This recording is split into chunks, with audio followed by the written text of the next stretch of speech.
오늘 우리가 함께 찾고 맛보며 누리기를 원하는 하나님의 말씀, 에베소서 2장 1절부터 5절까지의 말씀입니다. 에베소서 2장 1절부터 5절까지의 말씀, 제가 가진 성경으로는 신약성경 311쪽쯤에 있습니다. 에베소서 2장 1절부터 5절까지의 말씀, 저와 여러분 한 절씩 교독을 하겠습니다. 먼저 1절입니다. 그는 허물과 죄로 죽었던 너희를 살리셨도다.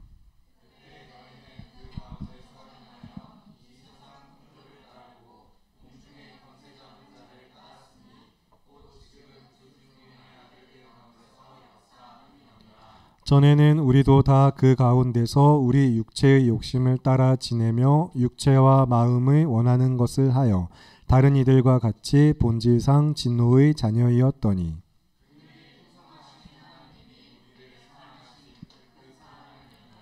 허물로 죽은 우리를 그리스도와 함께 살리셨고 너희는 은혜로 구원을 받은 것이라. 아멘. 네, 오늘도 양옆으로 앞뒤로 서로 눈을 마주치시면서 인사하실까요? 주 안에서 믿음으로 사랑합니다.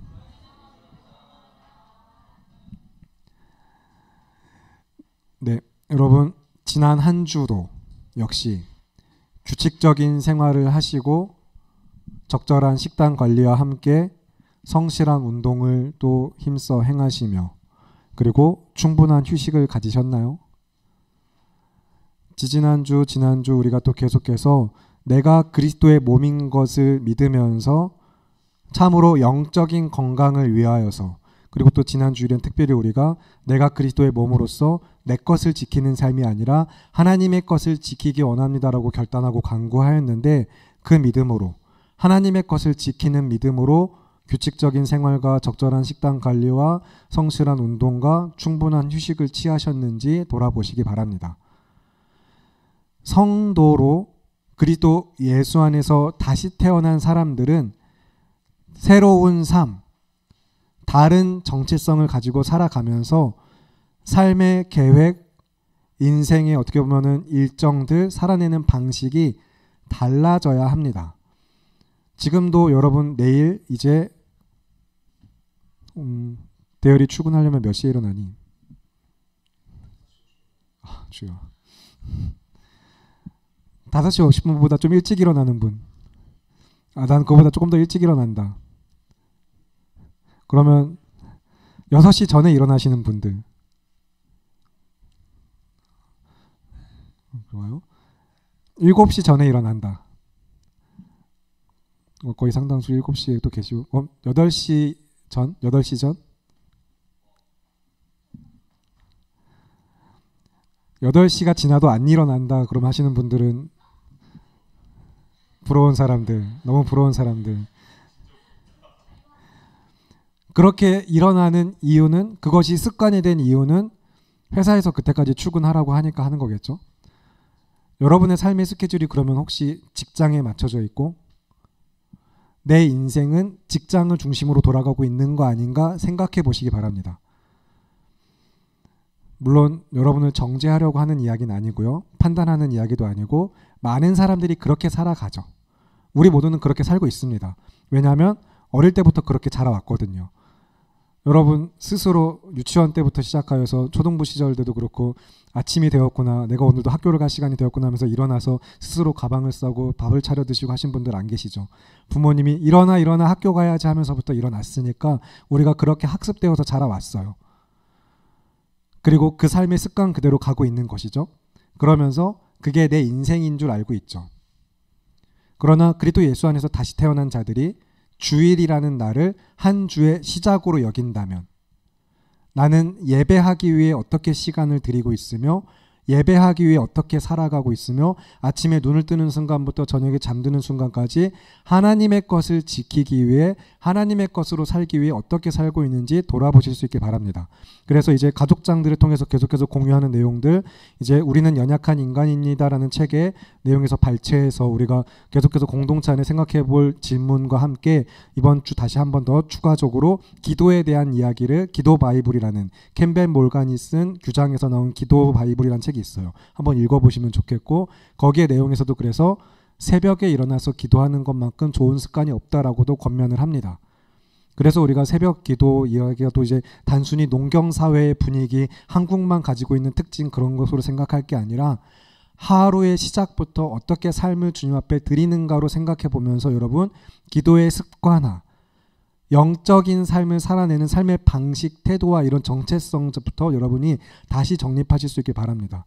지금도 그래서 이 자리에 앉아 있지만 월요일이 더 당장 월요일이 더 걱정이고 출근과 진로의 일들이나 여러 가지 직장의 일들, 세상 것에 사로잡혀 있는 인생인지 아니면 이것은 하나님이 나에게 주신 도구로서 알고 이건 어디까지나 내가 해야 될 일이지만 하나님이 주셨기 때문에 내가 이 땅에서 육신을 입고 살아가는 동안 해야 될 나의 하나님께서 맡기신 직분, 청지기적 사명이야 라고 여기는 것 같고 전혀 어떻게 다른지 여러분 스스로 돌아보시면서 지난 한 주 그리고 오늘 이 시간부터 이제 계속해서 시작되는 새로운 한 주와 평생에 어떻게 살 것인가, 무엇을 위해 살 것인가, 주의 말씀을 깊이 숙고하시면서 말씀과 그 은혜에 붙들리시길 바랍니다.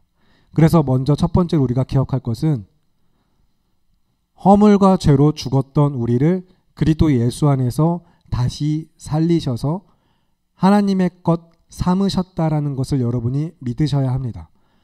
우리 안에 그 믿음이 있어야 합니다. 그러면 여러분에게 묻겠습니다. 여러분은 여러분 자신을 허물과 죄로 죽었던 우리를 다시 살리신, 그래서 그리스도 예수 안에서 주의 것 삼으신 그 은혜를 믿으시나요? 그러면 그 은혜를 고백하시는 대로 살아가시기를 바랍니다. 우리는 그래서 이 주일에 함께 모이는 거예요. 한 주의 시작으로, 세상이 말하는 주말의 시간이 아니라 한 주의 시작, 모든 것의 시작이신 하나님처럼 한 주를 시작하면서도 말씀 안에서 시작하면서 이 한 주를 어떻게 살 것인가 결단하고 지난 한 주를 다시 되짚어 보면서 세상이 말하는 주말로서 그냥 다 끝나는 시간쯤에 남들은 놀러 갈 때 그냥 놀러 가지 않고 이렇게 와서 하는 그런 자리가 아니라 정말로 모든 것이 주님께 있음을 고백하면서 우리는 주일을 지키는 겁니다. 그래서 주일을 지키는 것이 구원받기 위한 어떤 수단이나 목적이 되어서는 안 되지만 마땅히 구원받은 자가 주일이라는 이 날을 지키면서 예배하면서 어떤 마음가짐, 어떤 삶의 태도로 우리가 모여 있어야 하는가를 다시 한번 생각해 보셨으면 좋겠어요. 그래서 이 자리에서 듣는 말씀이 때로는 나를 아프게 하고 지난 한 주에 나의 모든 어떤 연약한 허물들을 드러내는 것 같은 찔리는 말씀이라 할지라도 그 말씀이 나를 살리는 말씀으로 또한 믿어서 감사하는 것이고, 또 내가 지난 한 주 그렇게 말씀 안에 살아왔을 때 그 말씀의 위로가 내가 바르게 살고 있었구나, 말씀대로 살고 있었구나, 계속해서 이 삶을 힘써야겠다라는 것 안에서 또 말씀이 나를 살리심으로 말미암아 그 은혜에 붙들려 살아가는 것, 그렇게 계속 우리가 주일마다 모여 함께 예배하는 것을 기억하시기 바랍니다. 그리고 한 가지 우리 청년들에게 또 권면드리고 싶은 것은, 여러분은 설교를 뭐라고 생각하시나요? 설교는 무엇일까요?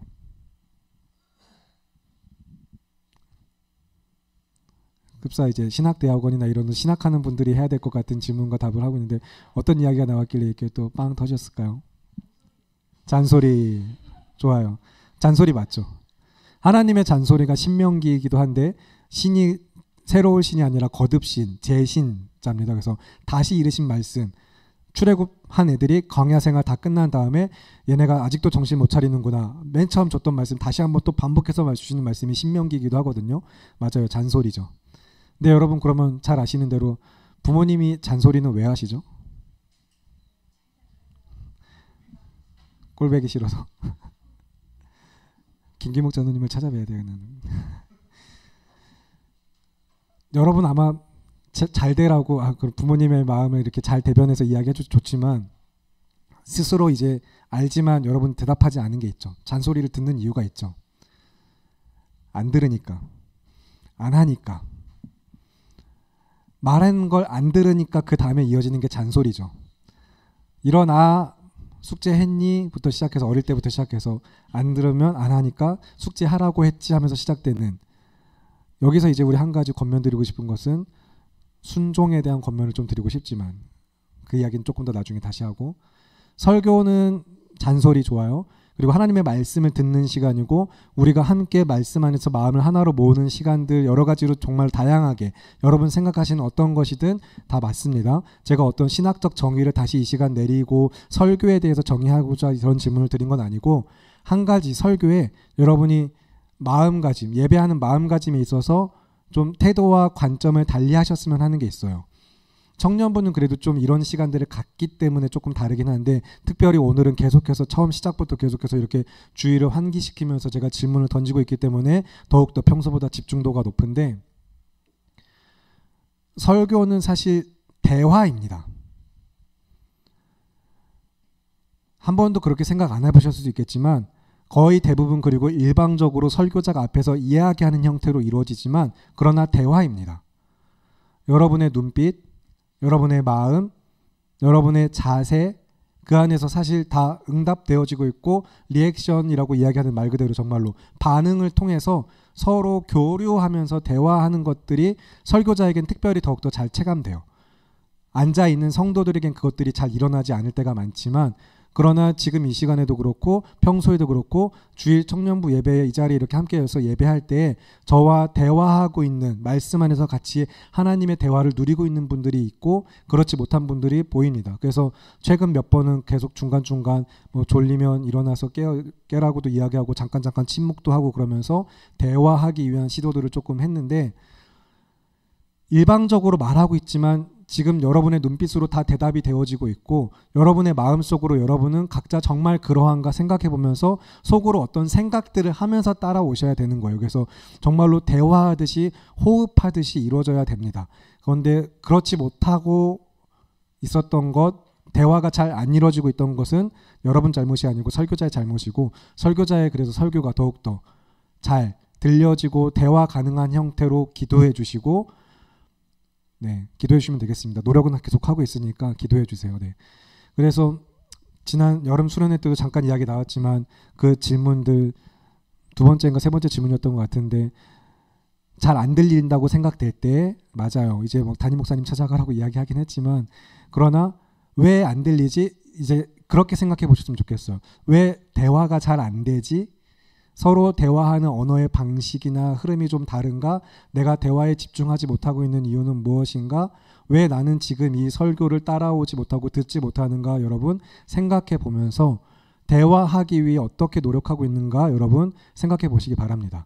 그리고 이렇게 드리는 이유는 이제 교회 안에 한몸된 우리 안에 하나님께서 말씀하시고 그 말씀을 듣고 전하기 원하는 자가 하나님과의 대화의 시간을 거치고 이것은 대화라고 얘기하지만 연구와 그 다음에 또 설교 준비 이런 묵상의 시간들 또 작성하고 퇴고하는 이 모든 시간들을 말하죠. 하나님과 대화하는 마음을 합니다. 정말로 하나님 이렇게 쓰면 될까요? 이렇게 전할까요? 말씀이 이걸 이야기하고 계신 게 맞나요? 그러면 이걸 전할까요? 막 계속 대화하면서 대화한 결과 최대한 추려서 말씀이 잘 올바르게 대화의 핵심이 전달될 수 있도록 여러분에게 이 자리에서 선포할 때 여러분이 같이 하나님과 대화하는 마음으로 따라오실 수 있게 바랍니다. 그래서 이제 한 가지 권면을 드린 것 부분, 이 부분을 좀 기억하면서 예배, 주일 같이 조금 더 연결해서 생각해 보게 이야기를 드렸고 주제가 나온 김에 내가 하나님의 것이다. 허물과 죄로 죽었던 나를 다시 살리신 분이 하나님이다라는 것을 여러분 믿으시기 바랍니다.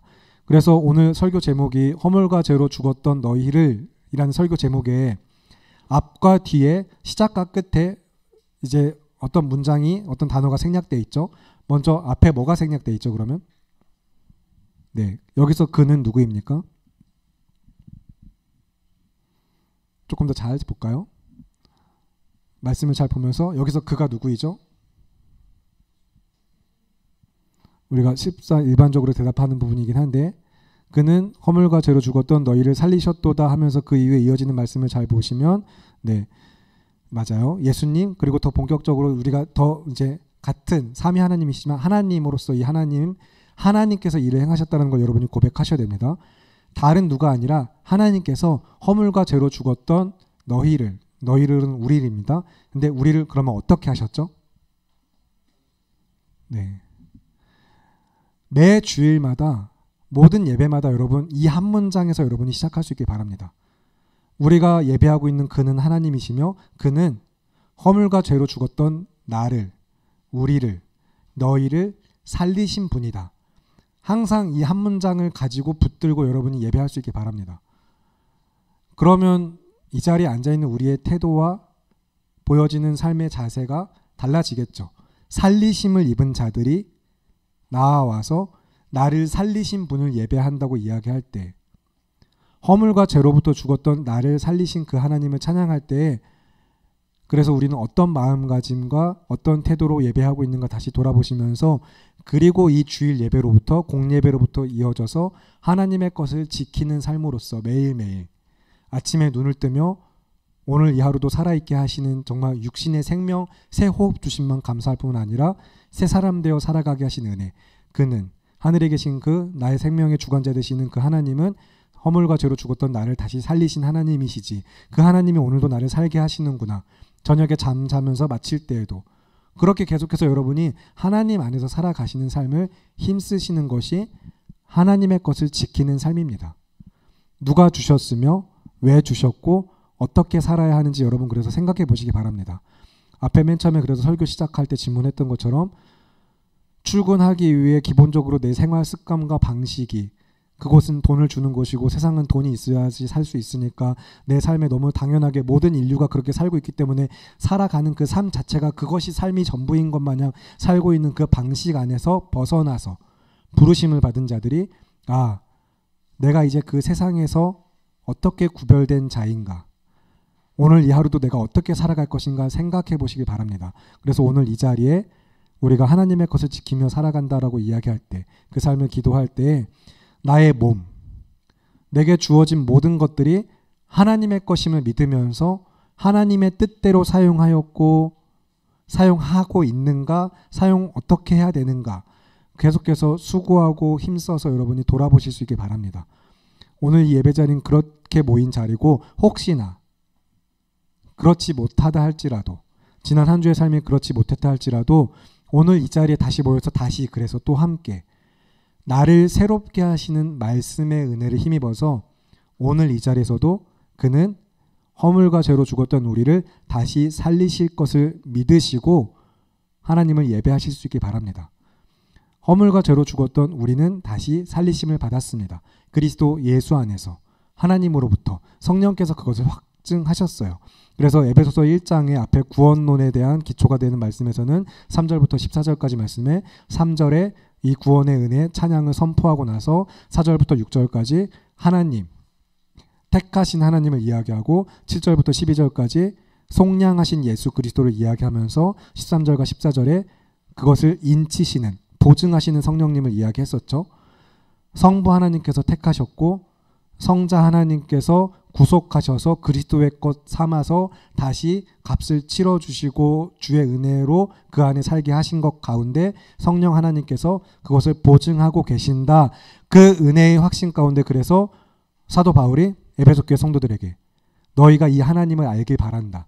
그 부르심의 소망에 붙들려서 살아갈 수 있길 바란다라고 기도하고 권면한 다음에 이제 에베소 2장에 넘어오면서 계속해서 부르심의 소망을 알게 하는 이 확신을 갖게 하는 말씀으로 이어지는 것이 2장 1절부터 5절, 또 이후에 계속해서 3장까지 말씀입니다.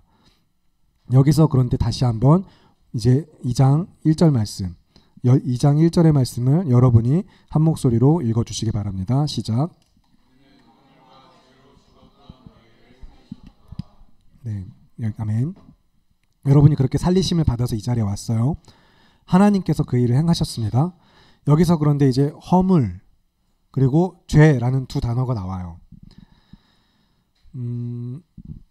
너무 진지하게 또 뭐 신학적으로 이야기할 필요는 없고 좀 쉽게 정리해서 헬라어 성경 원문이 기록된 당시에 그들이 가지고 있던 언어로 쓰면서 성경에 기록되어 있는 원문은 허물이라는 단어가 이제 이 헬라어 원문을 보면은 걸림, 실책 이런 단어입니다. 걸림과 실책 이런 단어이고 유래가 옆으로 미끄러짐에서 유래했어요. 그러니까 옆으로 미끄러져 넘어짐 같은 단어에서부터 유래하여서 걸림, 실책 이런 단어로서 허물이란 단어가 쓰여 있습니다. 이런 이야기를 드리는 이유가 있어요. 잘 따라오세요. 대화하면서 생각하면서. 그리고 죄는 여러분이 사실 한 번쯤은 들어보셨을, 모태신앙으로 자라오면서 신앙생활 열심히 하시고 설교에 대한 어떤 열심을 가지고 들으신 분들은 한 번쯤은 들어보신 하마르티아라고 하는 헬라어를 들어보신 분도 계시고, 적어도 이 단어는 못 들어봤을지라도 관역에서 벗어난 것, 원래 이런 의미를 가지고 있다는 이야기도 분명히 들어보셨을 겁니다. 자, 그럼 다시 정리할게요.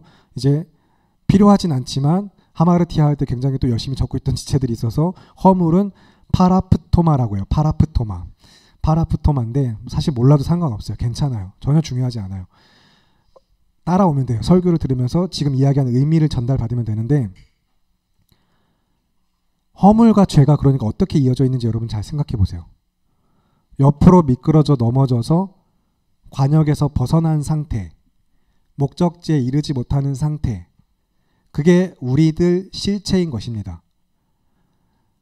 원래 올바르게 가야 될 말씀의 길을 따라 곧은 길을 걷지 못하고, 그 길이 좁고 협착하다고 했기 때문에, 좁고 협착한 길을 가라고 하셨기 때문에 그런지 모르겠지만, 그 좁고 협착한 길 가면서 넘어지고 그 길에서 가고 싶지 않아서 벗어난 인생들, 그래서 다른 목적지를 향해 가는 인생들을 다시 살리셨다라는 건, 그러면 어떻게 하신 거죠? 다시 정상 궤도에 올려놓으신 것이죠. 일으켜 세우셔서 붙드셔서. 그래서 아까 우리 날 부르신 주 함께 찬양할 때 찬양의 가사 초반 소절에 뭐라고 이야기했죠? 내가 잠시 넘어질지라도 나를 붙들고서 일으키시는 분이 하나님이심 우리가 고백했습니다. 하나님의 부르심의 소망이란 건 그런 거예요. 여러분이 주를 위해 살라고 주의 것 삼으신 분께서 그냥 그렇게 살아 하고 명령만 하셨을 뿐만 아니라, 넘어져서 목적지를 향해 갈 수 없는 영원한 사망, 죄와 죄의 형벌에 빠져서 죽을 인생들을 건져내신 분께서 같이 그 길을 걸어가시면서 그 길에서 벗어나지 않도록, 목적지에서 벗어나지 않도록 계속해서 붙잡아 주시고 인도하시며 지키시고 보호하신다는 것입니다. 그 시작은, 그러나 처음 이제 분명한 시작은 그가, 하나님께서 허물과 죄로 죽었던 우리를 다시 살리심으로, 그 자리에 올려놓으심으로부터 시작된 거고, 이것은 우리의 힘과 의지로 되는 것이 아니다. 오직 하나님의 은혜로만. 그 누구도 다시 이 길을 오를 수 없지만, 이 길을 찾고 구하지도 않지만 하나님께서 그런 우리를 다시 살리심으로 이 자리에서 우리가 걷게 하셨다라는 것을 여러분이 기억하시기 바랍니다. 그러면 다시 여기까지 정리된 언어, 생각을 정리하면서 앞에 초반부에서부터 연결해서 여러분 다시 마음을 정리하고 생각을 정리하면, 지난 한 주 내가 규칙적인 생활을 하고 적절한 식단 관리를 하며 성실한 운동과 함께 충분한 휴식을 취하면서 영적인 건강을 지키고 그리스도의 몸으로서 바르게 살아왔는가, 말씀의 길을 걸어왔는가 돌아볼 때 그렇지 못한 삶이었지만 오늘도 다시 말씀으로 나를 그 길에 올려두신 하나님, 하나님께서 허물과 죄로 죽었던 우리를 다시 살리시는 은혜를 힘입어서 나는 그런 사람이었지, 맞아 나는 그 삶이었지 하고 다시 그 자리에서 어떤 믿음으로 또 이 한 주 이 교회 문 밖에 나가서 교회된 믿음을 살아내야 될지 여러분 마음에 새기실 수 있게 바랍니다. 어떤 마음가짐으로 눈뜨고 어떻게 하루의 스케줄을 계획할 것이며 돈을 어떻게 쓸 것이고 대화를 어떻게 해야 될 것이며 무슨 생각을 하며 무엇을 먹고 마시고 살 것인가도 여러분 그렇게, 그래서 먹든지 마시든지 무엇을 하든지 하나님의 영광을 위해 사는 인생들로서 허물과 죄로 죽었던 우리를 다시 살리신 하나님과 함께 믿음으로 나아가실 수 있기 바랍니다. 여러분이 아무리 인생 정말 여러분이 정말 모진 환난 풍파 고난 가운데서도 또 그 누구에게도 말할 수 없는 추악하고 더러운 너무 많은 정말 죄악들 가운데서도 그 허물과 죄로부터 우리를 다시 살리신 분은 하나님이십니다. 다시 살리셨고 계속해서 다시 살리실 것이며 항상 함께 하시는 것을 믿으세요. 그래서 항상 하나님이 함께 하시는 것이 또한 은혜이고 믿음이고 우리가 붙들어야 되는 은혜인데, 이것을 또 이제 복음의 언어, 성경의 언어로서 이야기할 때 한 가지 우리가 잘 알고 있는 표현 방식이 하나님의 자녀 삼으셨다는 거예요. 본질상 진노의 자녀이었더니라고 이야기하는 것처럼, 오늘 2절과 3절에 이야기하는 것처럼 우리는 허물과 죄로 죽었었고 그 길을 걷지 않으며 다른 목적지를 향해 가는 인생들이었지만, 본질상 진노의 자녀가 된 인생이었지만 그런 우리를 다시 살리셨을 때 이제 신분 정체성이 바뀌어서 하나님의 자녀 되게 하셨다라는 것이 복음입니다. 하나님의 자녀가 되어서 이제 이것을 그래서 또 신학적 용어로는 입양 이런 식으로도 많이 표현해요. 입양이란 단어가 이제 주는 그 의미를 더 이제 쉽고 명확하게 전달할 수 있다 보니까, 그래서 여러분이 신앙서적들을 읽다 보면 그런 표현들도 발견하실 수 있을 것인데, 하나님의 자녀로 입양된 우리가 그래서 다시 한번 하나님의 자녀된 정체성을 살아내면서 어떻게 우리가 살아갈 것인가 생각하고 돌아볼 때, 여기서 그래서 한 가지 또 여쭤볼게요. 물론 살아온 환경과 이것이 또 삶에 있어서 결코 그냥 이렇게 쉽게 이야기할 수 있는 문제가 아닌 분들에게는 이런 것들도, 이런 질문 자체도 가볍지 않고 쉽게 대답할 수 없는 부분도 있긴 하겠지만, 여러분은 부모님이 여러분을 사랑하시는 것을 믿으시나요? 여러분 부모님이 너무 사랑하시죠? 사랑 받으시면서 자라오셨죠? 그러면 그만큼 부모님을 사랑하셨나요? 부모님에 대한 사랑을 어떻게 표현하셨나요? 그리고 자녀가 부모에 대한 사랑을 표현하는 많은 여러 가지 방식들, 할 수 있는 것들이 물론 있겠지만, 제가 물론 답을 정해놓은 거긴 한데 한번 생각해 봅시다. 조금 어린 연령대부터 생각해 보면 더 좋을 것 같아요. 너무 이제 장성한 시점에서는 할 수 있는 것들이 자기 능력이 많아졌다고 생각하기 때문에 고가의 선물을 드리는 것부터 시작해서 식사 대접이라든가 얼마든지 사랑을 표현할 수 있는 방법들을 많이 생각할 수 있긴 한데, 그것도 좋지만 사랑은 표현하는 것이지만 어떤 한 측면을 이야기하고자 지금 이것이 정답이어서가 아니라 이런 이야기를 좀 같이 나눠보고 싶기 때문에 제가 원하는 정답이 있거든요. 자녀가 부모를 사랑하는 데 있어서 그것을 가장 잘 드러내고 힘써서 행해야 될 것 두 글자 한 단어가 있는데 무엇일까요? 뭐 그냥 예를 들어서 이렇게 이야기할게요. 제 딸이, 제 아들은 아직 못하는데 이제 자아가 생기기 시작하고 이제 막 그 자기를 주장하기 시작하는 제 딸이 부모님을 사랑하고 부모님을 존경하고 뭐 이런 마음을 담진 않지만, 정말로 그런 것들을 잘 드러내기 위해서는 이것만 잘했으면 좋겠거든요. 정말 이것만 잘하면 좋겠어요. 그렇죠. 네. 크게 대답을 해줘가지고 또 마침 딱 제가 원했던 답이 들렸기 때문에. 근데 순종만 하면 돼요. 하이마 그만 먹고 이제 양치하자 하면 양치하면 좋겠거든요. 안 한대요. 그런데 또 어쩔 땐 또 그 반대로 행동해요. 그만 먹으라고 할 때는 계속 먹고, 계속 먹으라고 할 때는 안 먹고 딴짓하고, 그러나 계속 사랑합니다. 그런다고 해서 사랑 안 하고 이런 건 아니에요. 근데 막 이 아이와 지금 내 마음이 하나가 될 수 있다면 얼마나 좋을까. 먹으라고 하는 이유가 있고, 양치하라고 하는 이유가 있고, 자라고 하는 이유가 있고, 이거 만지지 마라고 하는 이유가 있는데, 대부분의 부정 명령문에서 많이 오는 형태죠. 이제 또 하지 마라고 할 때 오는 그 순종하지 않는 형태들. 근데 여러분이 사실 그렇잖아요. 왜 기독교 우리가 그리고 복음 안에서 말씀 안에서 자라가면 참자 내가 이제 성숙한 신앙인이 된다고 말할 때 왜 그렇게 하지 말라고 하는 게 많은지. 주일과 관련된 직장은 꿈도 꾸지 못하게 하고, 믿지 않는 청년은 만나지도 말라고 하고, 아니면 반드시 그 청년을 믿게 만들라고 이야기하면서 막 또 이야기하고, 교회 안에서 만나라고 하고. 그러면 우리는 어떻게, 이제 주일 오전에도 좀 던포된 말씀이지만, 어떻게든 그냥 내가 하고 싶은 바가 있어서, 내가 옳다고 믿는 바가 있어서 하나님에게서 멀어져서 순종하지 않고 결국에 또 제 갈 길을 갑니다. 그러고 나면은 어떻게 하죠? 다시 실컷 맞고 이 길이 아니었구나, 사는 길이 아니구나라고 깨닫고 돌아올 때 다시 그래서 허물과 죄로 죽었던 나를 다시 살리신 하나님을 기억하면서 다시 넘어졌던 인생 붙들어 주시는 하나님의 은혜만 힘입어서 다시 똑바로 어디를 향해 가게 하는지 말씀이 가리키시는 대로만 나아가는 인생으로 계속 반복되는 인생이에요. 정말로 그래서 순종은, 여러분, 순종이 제사보다 낫다고 하는 이유가, 말씀이 그렇게 기록하시고 우리에게 명령하시는 이유가 있습니다. 근데 우리는 도무지 순종하지 않는 인생들이죠.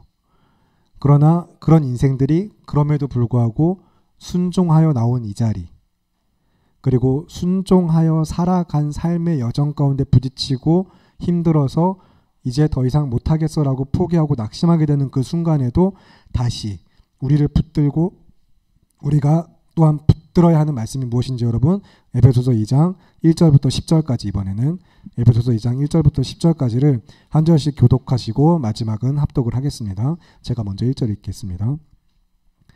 그는 허물과 죄로 죽었던 너희를 살리셨도다.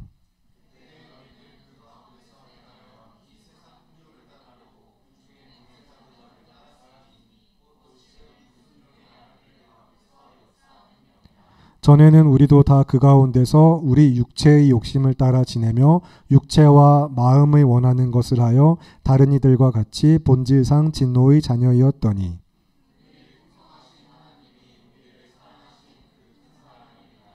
허물로 죽은 우리를 그리스도와 함께 살리셨고 너희는 은혜로 구원을 받은 것이라.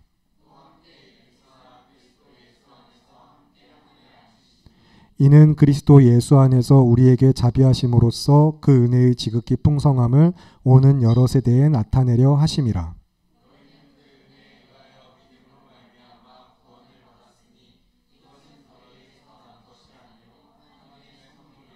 행위에서 난 것이 아니니 이는 누구든지 자랑하지 못하게 함이라. 함께 읽겠습니다. 우리는 그가 만드신 바라 그리스도 예수 안에서 선한 일을 위하여 지으심을 받은 자니 이 일은 하나님이 전에 예비하사 우리로 그 가운데서 행하게 하려 하심이니라. 아멘. 그래서 여러분의 저는 발과 이런 모든 것들 고침받고 상함받은 그 모든 상한 것에서 다시 회복되어져서 다시 똑바르게 나아가야 될 길, 우리가 행할 바가 무엇인지를 오늘 각자 여러분의 마음 가운데 주신 말씀들 안에서 여러분이 붙드시고 그 믿음으로 나아가시길 바랍니다. 그는 허물과 죄로 죽었던 우리를 다시 살리셨습니다. 매일 그렇게 하실 수 있으신 하나님이십니다. 늘 그렇게 하고 계십니다. 주님 다시 오실 그날까지 허물과 죄에서 죽었던 우리를 다시 살리시는 그 은혜를 힘입어서 말씀이 어떻게 나를 인도하시고 나의 소망되며 그래서 그 말씀에 따라서 어떻게 우리가 순종하여 나아갈 바가 무엇인가 여러분 각자의 삶에서 제발 들으신 것을 행하시고 그러다가 또 실패하고 넘어졌을 때 또 좌절하고 낙심할지라도 다시 주님 앞에 나와서 또 말씀의 은혜로 살리심을 받으시기 바랍니다. 그럼에도 불구하고 결국엔 말씀밖에 없구나. 정말 오직 말씀이, 오직 내 인생에 정말로 예수님만이 나의 답이구나.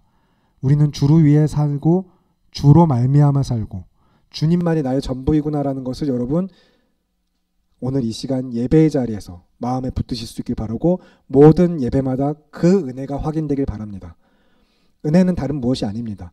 그 하나님이 나의 하나님이시라는 것, 그가 나의 주가 되신다라는 것, 그것이 은혜이고 그래서 여러분이 구할 영광도 하나님의 영광을 위해 살아간다고 말할 때에도 여러분 뭔가 대단한 거 이루려고 하지 마세요. 이미 다 이루셨거든요. 역시 설교 때 이야기했지만 다 이루셨어요.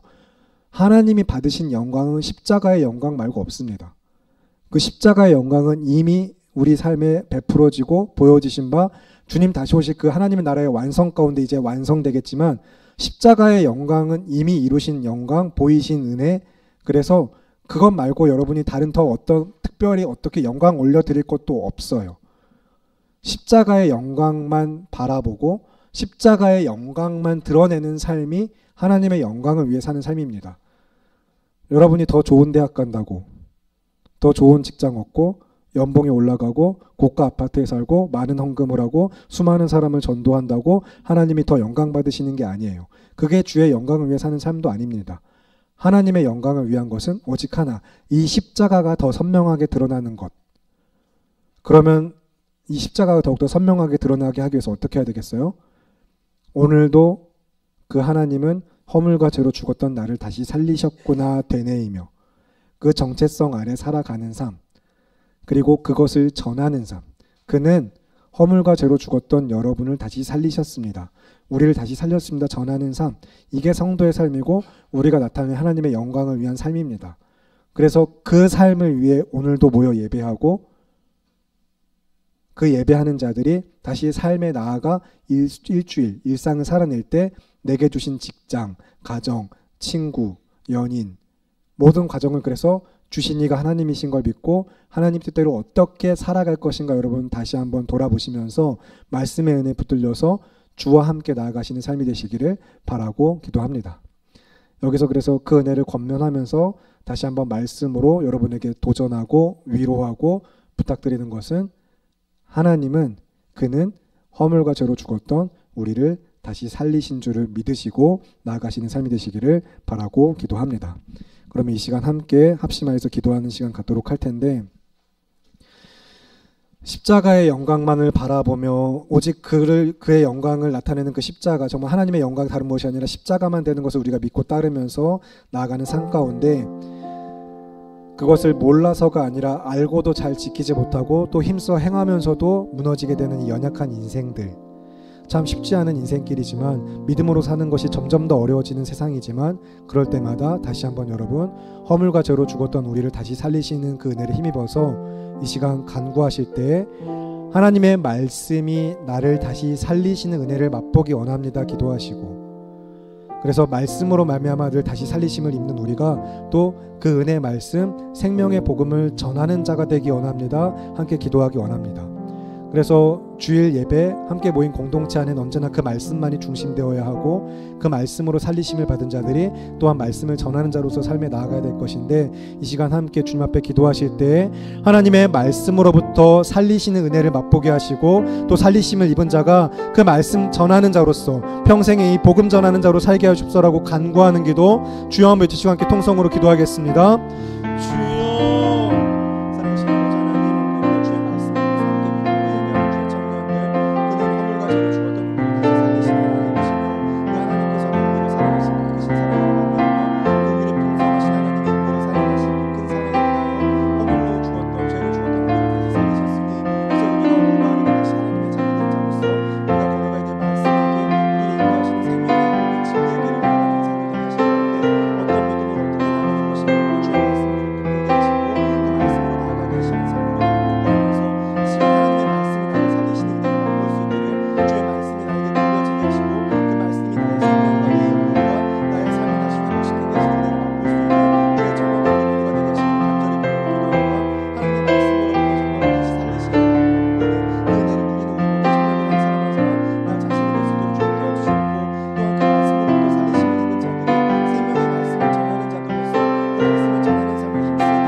영광받아 주시옵소서.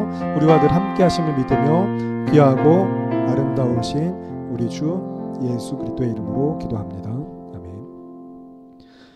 살아계시는 하나님 아버지, 오늘도 주님의 은혜 가운데 우리가 허물과 죄로 죽었던 우리를 다시 살리신 하나님을 믿어 그 은혜를 의지하여 하나님을 예배합니다.